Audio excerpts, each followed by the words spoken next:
This guy's got an IQ of 300. He just chills at home all day and rakes in $1 million daily, 30 million a month. How does he pull it off?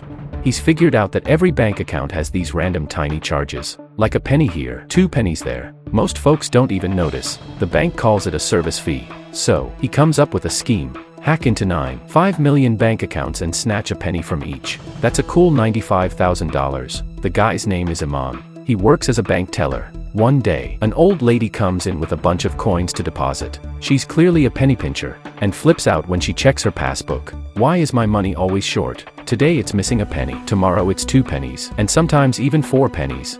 Iman calmly explains that these are just service fees the bank charges, and there's nothing he can do. The old lady goes ballistic and tries to talk to the manager, but he's stuck with the same answer. It's just bank policy. That's when Iman has a light bulb moment. With so many accounts, taking just a penny from each could add up to a huge pile of cash. And that's his big idea. Iman plans to steal $1 million from the bank. He writes a few lines of code, creates a sneaky virus, and disguises it as a work email. He sends it to the bank manager, who without a second thought, opens it. The virus instantly takes over the manager's computer. Iman even taps into the manager's webcam, and discovers he's having an affair with his secretary. Now that Iman has control of the manager's computer, he's got eyes and ears on everything. Excited, he types another line of code to spread the virus through the entire bank system. It eventually connects to the central server, where he siphons data from 5 million accounts. The flood of data overload the bank's central server, causing a blue screen error. In a panic, the staff call in the higher-ups, who completely unprepared, type in the master password and reboot the system.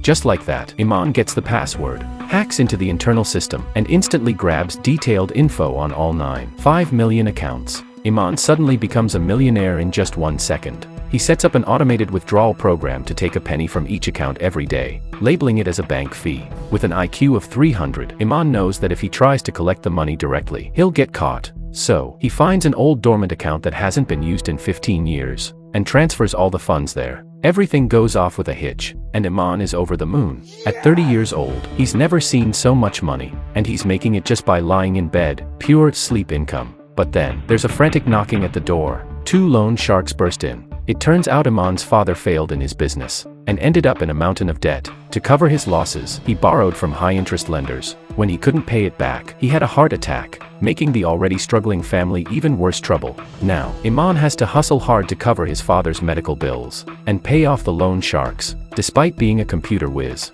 his lack of education and connections limit him to a front desk job at the bank. Whenever the bank's computer systems have issues, the female supervisor always turns to him for help. That's how he's become so familiar with the bank system, and managed his penny-stealing scheme. Right now, the knocking pulls him back to reality. The loan sharks kick the door open, and Iman, with his computer strapped to his back, quickly jumps over the balcony railing to escape. Seeing the thugs hot on his trail, he leaps onto the roof of a car, then jumps down to the ground, ready to flee on his motorcycle. But after fumbling through his pockets, he realizes he left the bike's keys at home. Just then, the thugs close in from both sides. Thinking quickly, Iman dashes into a narrow alley, dives into a taxi, and offers the driver $500 to get him out of there fast. The driver agrees, guns the engine, and speeds off.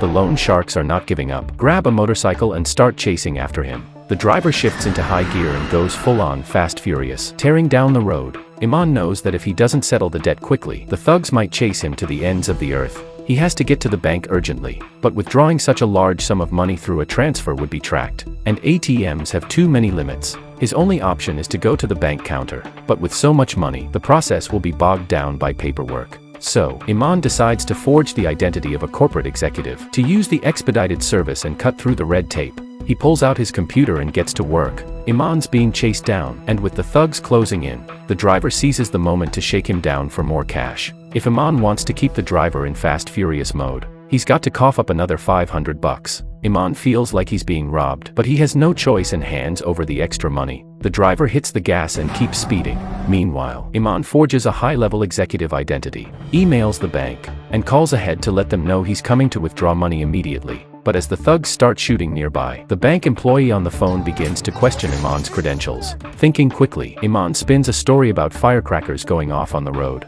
The employee buys it and doesn't ask further questions. As the motorcycle gang catches up and blocks the road, Iman shows his skill by crashing right through them.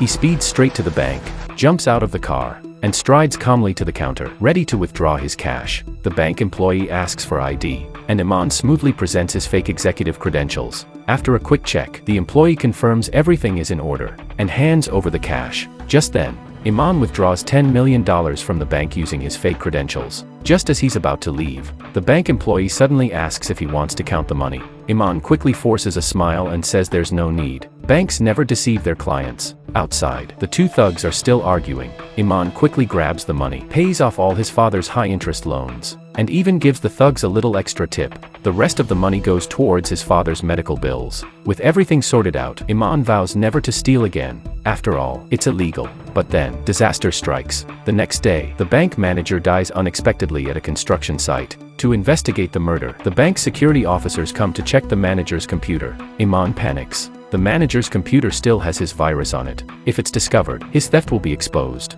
He needs to delete the virus before the investigation finds it. But the computer is at home and he can't access it. Desperate, he decides to break into the server room to delete the virus from the central server. The problem is, he doesn't have access to the server room. What's he going to do? Iman has just stolen $10 million from the bank, and is on the verge of getting caught. He's so nervous he's about to puke, so he bolts to the restroom and starts throwing up. As luck would have it, a male colleague from the tech department walks in. He happens to have access to the server room floor. The colleague's phone rings, giving Iman a perfect opportunity. He quickly grabs the tempered glass screen protector the colleague left behind, which has a clear set of fingerprints on it. Perfect. Iman takes the screen protector to the supply room, disguises himself as a janitor, and pushes a cleaning cart into the elevator. He lines up the fingerprints with the fingerprint scanner. Just then, an employee appears in the elevator. Iman starts sweating bullets. In his panic, he can't get the fingerprints to match, and the screen protector drops to the floor. Is he about to be caught?